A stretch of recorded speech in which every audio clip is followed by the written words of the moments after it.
আসসালামু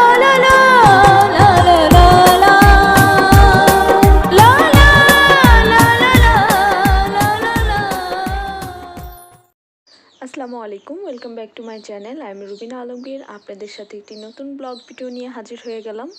অবশ্যই সবাই আমার চ্যানেলটি সাবস্ক্রাইব করবেন, লাইক করবেন, কমেন্ট করবেন, শেয়ার করবেন, আমার ভুল ত্রুটিগুলো ক্ষমা করে দিবেন। সো ডিম হলিডে পার্কের একটি ভিডিও আপনাদের সাথে আমি শেয়ার করছি। এই ভিডিওটি হচ্ছে পহেলা বৈশাখে আমি একটি অনুষ্ঠানের অতিথি শিল্পী ছিলাম। অনেক বছর পর অনেক রিকোয়েস্টের জন্য হচ্ছে আমার এই অনুষ্ঠানটিতে গিয়ে অ্যাটেন্ড হওয়া। ফ্রি ছিলাম, অবশ্য ফ্রি বলতে ওই ফ্রি না, কারণ পরিবারকে একটি সময় দেওয়ার ব্যাপার ছিল। অ্যান্ড যেহেতু বিশেষ দিন ছিল, আমি বিশেষ দিনে পরিবারকে সময় দিই, কিন্তু মনে হয়েছিল যে আমার বাড়ির পাশে কাছেই, তো অনেক বছর পর ঢাকার বাহিরে বলতে গেলে নরসিংদী তো আসলে ঢাকার খুব একটা বাহিরে না, ঢাকার পাশের জেলা। সো সেই ক্ষেত্রে আমার তখন মনে হলো ওকে ফাইন, যাই।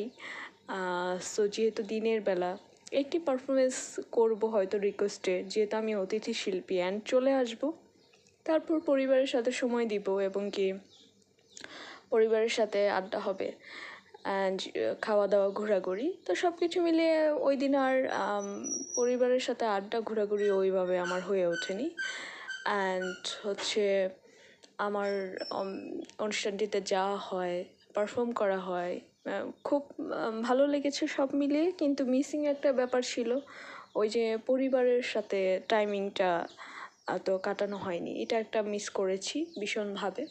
সো ডিম হলিডেতে প্রচণ্ড আমার প্রচণ্ডবার যাওয়া হয়েছে।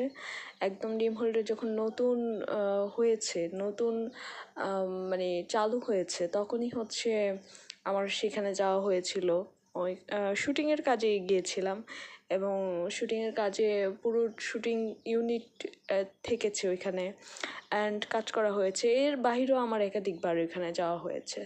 সো সব কিছু মিলে হচ্ছে অনেক অতীতের স্মৃতি মনে হচ্ছিল, অনেক ব্যাপার ছিল যে মনে হচ্ছে যে এখানে এসেছি, আসা হয়েছিল এটা যখন শুরু হয়েছে।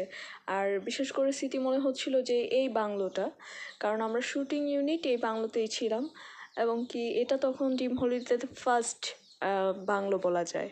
তখন এত বড় ছিল না ডিম হলিডে, এত বড় বাংলো ছিল না। অ্যান্ড এই অনুষ্ঠানটি উপলক্ষে রান্না টান্না সব কিছুই করা হচ্ছে, সবার খাওয়া দাওয়ার জন্য খাবারের আয়োজন করা, দুপুরে সবাই খাওয়া। তো এই গরমের মধ্যে আসলে এই পোলাও মাংস আমার পক্ষে অতটা খাওয়া সম্ভব না, আর আমার কেন জানি বাইরে গেলে অত ক্ষুধাও লাগে না।